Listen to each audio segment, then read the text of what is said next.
غصے کا علاج. ایک شخص جس سے بہت غصہ آتا تھا، اس نے 3 کاغذ لکھے اور 3 آدمیوں کو دے دیے. پہلے سے کہا جب مجھے غصہ آئے تو یہ کاغذ مجھے دے دینا. دوسرے سے کہا جب میرا غصہ کچھ تھم جائے تو مجھے یہ کاغذ دے دینا. اور تیسرے سے کہا جب میرا غصہ بالکل چلا جائے تو یہ کاغذ دینا. ایک دن اس سے بہت زیادہ غصہ آیا تو اسے پہلا کاغذ دیا گیا جس میں لکھا تھا تیری اور تیرے اس غصے کی کیا حیثیت ہے؟ تو خدا تو نہیں بلکہ ایک انسان ہی ہے.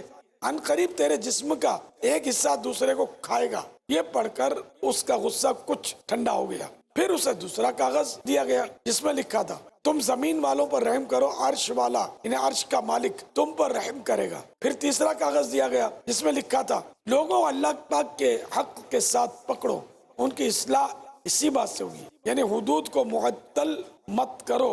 اے عاشقان رسول، غصے کا علاج کرنا ضروری ہے. اکثر لوگ غصے کے باعث جہنم میں داخل ہو جائیں گے. بخاری شریف میں طاقتور وہ نہیں جو پہلوان ہو دوسرے کو پچھاڑ دے، بلکہ طاقتور وہ ہے جو غصے کے وقت اپنے آپ کو قابو میں رکھے.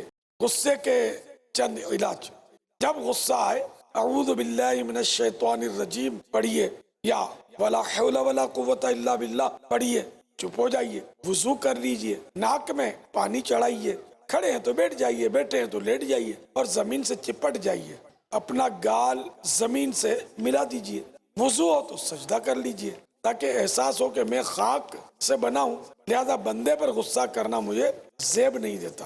صلو علی الحبیب صلی اللہ تعالی علی محمد. مدنی چینل دیکھتے رہیے.